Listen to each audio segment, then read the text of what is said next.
आप मुझे बताइए, ये नो कॉन्फिडेंस मोशन लाकर क्या हासिल कर रहे हैं अनुज यात्री जी? आपके सांसद गौरव गोगोई ने आज रखा प्रस्ताव। देखिए, नो कॉन्फिडेंस मोशन इसलिए लाया गया है और ये केवल सांसद गौरव गोगोई जी की तरफ से नहीं आया।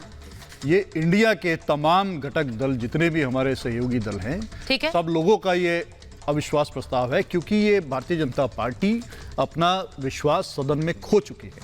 इसलिए खो चुकी है कि लगातार 5 दिन से जिस संसद में, जिस सदन के नेता से बार बार कहा जा रहा है, सरकार के सदन के नेता से बार बार अपेक्षा की जा रही है, आग्रह किया जा रहा है कि आप आइए, बयान दीजिए।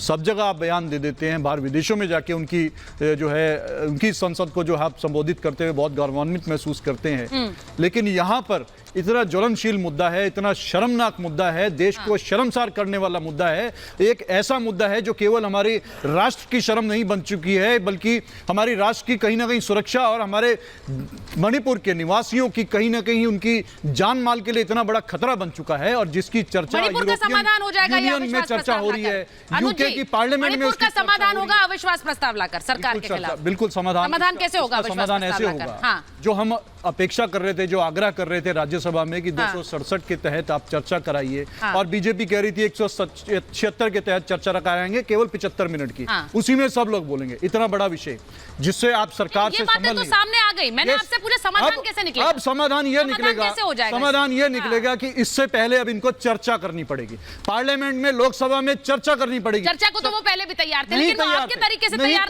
नहीं होगी। 75 मिनट की चर्चा इतने बड़े मुद्दे पे, जहां 50,000 से ज्यादा लोग पलायन कर चुके हो, 3 महीने से ज्यादा जो है वहां पे हिंसा नहीं रुक रही है। प्रदेश के मुख्यमंत्री कहते हैं कि मेरे पास साक्ष्य है। यहाँ पर संजय शर्मा जी बैठे हुए हैं, मैं उनसे भी पूछूंगी क्या बंगाल में नहीं हुई थी हिंसा? बंगाल के लिए आप लोग एक शब्द नहीं बोलते, क्यों नहीं बोलते हैं? वहां की और यहाँ की तुलना क्यों नहीं की जाती है, और क्यों की जाएगी? मैं ये भी पूछ रही हूँ। बंगाल की नहीं, मैं एक मिनट मैं एक एक करके इनिशियल रिएक्शन एक ले लेती हूँ। गुरु प्रकाश जी, अब आपको संसद में चर्चा करनी होगी। आप लोगों ने चाहे अपने तरीके से कहा कि हम जिस तरीके से कहेंगे, जिस नियम के तहत कहेंगे, उसी तरीके से होगी। अब अविश्वास प्रस्ताव का सामना करिए। सुचरिता जी, सबसे पहले तो पैनल में उपस्थित मेरे सभी वरिष्ठ साथियों को और आपको हमारा प्रणाम। देखिए, बहुत ही दुखद है, लोकतंत्र के बुनियाद में चर्चा है, लोकतंत्र के बुनियाद में संवाद है, लोकतंत्र के बुनियाद में विमर्श है। विषय जो भी हो, पूरी संवेदनशीलता के साथ।